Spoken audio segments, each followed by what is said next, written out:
Hi Andhra Pradesh episode 2025 students welcome back to my channel. 23rd shift 1 అయితే examination అయిపోయింది. దీనికి సంబంధించిన ఎనాలిసిస్ ఫీడ్బ్యాక్ అయితే మరి ఫిజిక్స్ కూడా మోడరేట్గా ఉంది, మంచిగానే ఈజీగానే ఉంది పిల్లలకి. మెకానిక్స్ కానీ thermodynamic, electrics, optics, ray optics, modern physics నుంచి ఎక్కువ క్వశ్చన్స్ ఇచ్చారు. అదేవిధంగా మరి ఫార్ములా బేస్డ్ ఎక్కువ క్వశ్చన్స్ ఇచ్చాడు. పీవైక్యూస్ నుంచి కూడా మరి స్టూడెంట్స్ ఓవరాల్గా చెప్తాం. అయితే నేను కొంతమంది స్టూడెంట్స్ని ఎగ్జామినేషన్ రాసిన వాళ్ళు నాకు కాల్ చేయడం జరిగింది. వాళ్ళు చెప్తా అయితే పీవైక్యూస్ నుంచి మరి ఆ తెలంగాణ పీవైక్యూస్ నుంచి ఎక్కువ క్వశ్చన్స్ ఇచ్చారు సార్ అన్నారు మరి కొంతమంది. అందుకనే తెలంగాణ ఎగ్జామినేషన్, తెలంగాణ వెబ్సైట్ ఎలా అయిందో దాన్ని కూడా అబ్జర్వ్ చేయాలి స్టూడెంట్స్. అప్పుడు దీన్ని కాపీ చేస్తారు. మరి ఏపీ నుంచి తెలంగాణకి, తెలంగాణ నుంచి ఏపీకి కూడా క్వశ్చన్స్ రావటం అయితే జరిగింది. మంచిగానే దీనిలో ఒక మనకి ఇది 40 మార్క్స్కి మీకు కండక్ట్ చేస్తాడు. దీనిలో ఓవరాల్గా వచ్చినప్పుడు దీనిలో ఒక 25 to 30 మార్క్స్ అయితే ఈజీగా వస్తాయంట స్టూడెంట్స్కి. మరి యావరేజ్ స్టూడెంట్స్కి అయితే 25, కొంచెము మరి కొద్దిగా ఇంటెలిజెంట్ స్టూడెంట్స్కి అయితే మరి 30 మార్క్స్, బాగా చదివే వాళ్ళకి 30 మార్క్స్ వచ్చే అవకాశం అయితే ఉంది. ఫార్ములా బేస్డ్ డైరెక్ట్ ఫార్ములా, కొద్దిగా ట్విస్ట్ ఏం లేదంట. నిన్న మొన్న కొద్దిగా ట్విస్ట్ ఉందట్టి సమాచారం ఉంది. ఇప్పుడు ఫిజిక్స్లో అయితే ట్విస్ట్ ఏం లేదని అంటున్నారు. మరి అదేవిధంగా చూసినట్టయితే కెమిస్ట్రీ కూడా మోడరేట్ ఈజీగానే ఉందంట. ఆటమిక్ స్ట్రక్చర్ కొని, chemical bonding, hydrocarbons, chemical kinematics, రియాక్షన్స్లో కానీ, D block, F block elements కానీ, అదేవిధంగా ఎన్సీఈఆర్టీ నుంచి కూడా క్వశ్చన్స్ రావడం జరిగింది. ఎన్సీఈఆర్టీ పీవైక్యూస్ నుంచి కూడా క్వశ్చన్స్ వచ్చారు. దీనిలో నుంచి స్టూడెంట్స్ అడిగినప్పుడు రియాక్షన్స్ కొద్దిగా ఈజీగానే ఉంటాయి, డెడ్ ఈజీగా. కొంచెం ఎంసీక్యూ కూడా ఇది కూడా 80 మార్కులకి జరుగుతుంది ఎగ్జామినేషన్. మరి 80 మార్క్స్ పెడతారు, 40 మార్క్స్కి ఇది పెడతారు. 40 నుంచి మనకి తీసినప్పుడు 30 మార్క్స్ ఈజీగా వస్తాయి స్టూడెంట్స్కి. ఇక్కడ కూడా 30 మార్క్స్కి ఈజీగా వచ్చేది. ఈ షిఫ్ట్ వరకు చెప్తున్నాను. నార్మలైజేషన్ చేసిన తర్వాత +2 కొద్దిగా 2 మార్క్స్ పెరగవచ్చు, 2 మార్క్స్ తగ్గవచ్చు. ఇది hydrocarbons, chemical kinematics, atomic structure, chemical bonding నుంచి కూడా ఈజీగానే ఉంది. ఫిజిక్స్ అయితే మోడరేట్గానే ఉంది. మరి మ్యాథమెటిక్స్ చూసినప్పుడు 80 మార్క్స్ పెడతారమ్మా. ఇది 80 marks mathematics, 80 marks paper. Mathematics is scoring subject.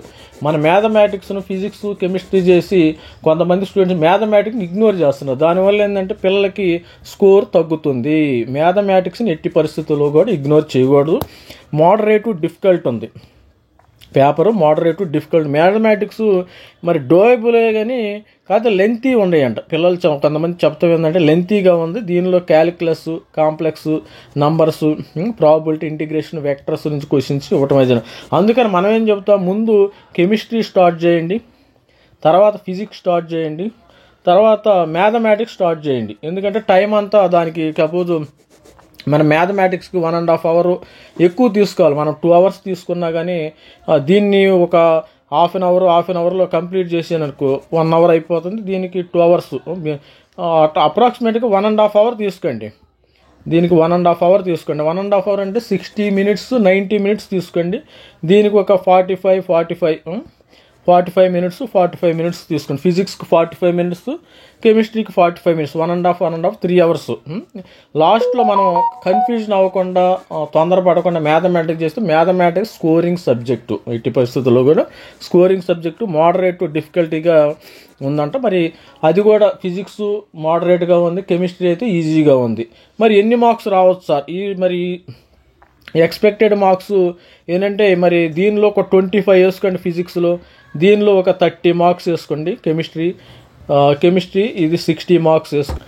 Chemistry దీనిలో ఇది ఫిజిక్స్ మార్క్స్, ఇది కెమిస్ట్రీ మార్క్స్, ఇది మ్యాథమెటిక్స్ మార్క్స్. మొత్తము 90 మార్క్స్, 115 మార్క్స్ ఈజీగా తెచ్చుకోవచ్చు పిల్లలు. ఎందుకంటే యావరేజ్ పిల్లలు సంగతి చెప్తున్నాను. బాగా చదివే పిల్లలు ఉంటారు బై 160 మార్క్స్. అదేవిధంగా మరి బాగా చదివే పిల్లలకి బాగా 125 ఈజీగా వస్తాయి. 115 అనేది యావరేజ్ పిల్లలకి. I'm not talking about JEE అడ్వాన్స్డ్లో వచ్చిన పిల్లలకి, జేఈ మెయిన్లో మంచి స్కోర్ వచ్చిన పిల్లలకు కాదు. 125 హైయెస్ట్ స్కోర్ 125, 130 మార్క్స్ కూడా వచ్చే అవకాశం ఉంది. మరి ఈ స్కోర్ 115 మార్క్స్ వచ్చిన వాళ్ళకి మంచి ర్యాంక్స్ అయితే రావటం. మరి ఇంటర్మీడియట్లో ఒక యావరేజ్గా ఒక 20 మార్క్స్ అయితే ఈజీగా కలుస్తున్నాయి అమ్మ. 20 మార్క్స్ ఈజీగా కలుస్తున్నాయి. దీనిలో ఒక 90 మార్క్స్ వచ్చినాయి అనుకోండి ఆఫ్టర్ కన్వర్షన్ 90 మార్క్స్. అదేవిధంగా మరి ఇక చూసినట్టయితే 150ని మనకి ఆల్రెడీ కన్వర్షన్ ఎలా జరుగుతుంది 160 టు ఇక్కడ చూద్దాం 160 మార్క్స్ని మనం 75 కన్వర్షన్ చేస్తాడు. అదేవిధంగా 115 వచ్చినాయి అనుకోండి మీకు కన్వర్షన్ చేసేయాలి. కన్వర్షన్ చేసేస్తాం కదా మరి 115 × 75/160 ఇలా కన్వర్షన్ చేసుకుంటే మనకి అప్రాక్సిమేట్గా కొన్ని మార్క్స్